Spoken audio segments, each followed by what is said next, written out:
அனைவருக்கும் வணக்கம். நான் உங்கள் பழனி ஜெயம் வேணுகோபால். இப்போ சில பேர் வந்தீங்கன்னா, காமத்தில அதிக ஈடுபட்டு தன்னுடைய தொழில், தன்னுடைய வேலை, தன்னுடைய செல்வம் அனைத்தையும் இழந்துடுறாங்க.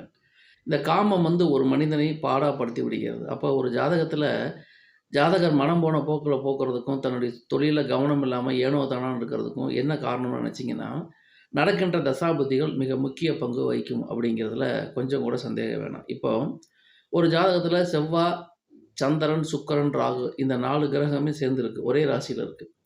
அப்படிங்கும் பொழுது, எல்லா கிரகமுமே ராகுவோட பிடியில இருக்கு. அப்ப எல்லாமே இந்த சபலம், சலனம்ங்கிற ஒரு கான்செப்ட் எடுத்துக்கிட்டீங்கன்னா, எந்த வயதினராக இருந்தாலும் சரி, இந்த 4ம் சம்மந்தப்பட்ட தசா, புத்தி, அந்தர சூட்சுமம் நடக்கும் பொழுது, ஜாதகரை சிற்றின்ப விஷயத்தில் பெரிய பாதிப்புக்கு உள்ளாக்கி, ஜாதகரை மனம் போன போக்கில் போக வைத்து, தன்னுடைய தொழிலை மறந்து, அந்தஸ்தை மறந்து, கௌரவத்தை மறந்து, பிரச்சனையில் சிக்கி ஏனோ தானோன்னு இருக்கிற மாரி நெறைய விஷயங்கள் நம்ம நடைமுறை வாழ்க்கையில கேள்விப்பட்டுருக்கோம். அப்ப இதுக்கெல்லாம் என்ன காரணம்னா, கிரகங்கள மீறி மனுஷன் எதுவும் செய்ய முடியாது. அப்போ உங்க ஜாதகத்தில இந்த அமைப்பு இருந்து லக்னாதிபதியும் பலம் குறைந்திருந்தால், ஜாதகர் தன்னை கண்ட்ரோல் பண்ணவே முடியாது.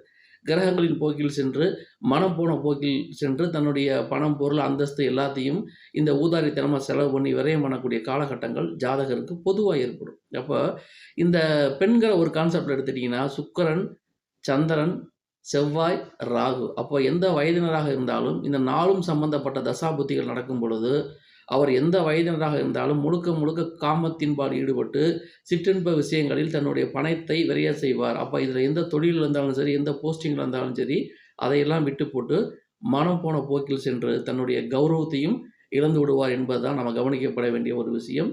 இவை முழுக்க முழுக்க பொதுவான தகவல்கள். தனிப்பட்ட ஜாதகத்தை பொறுத்து பலன்கள் வேறுபடும். நன்றி. வணக்கம்.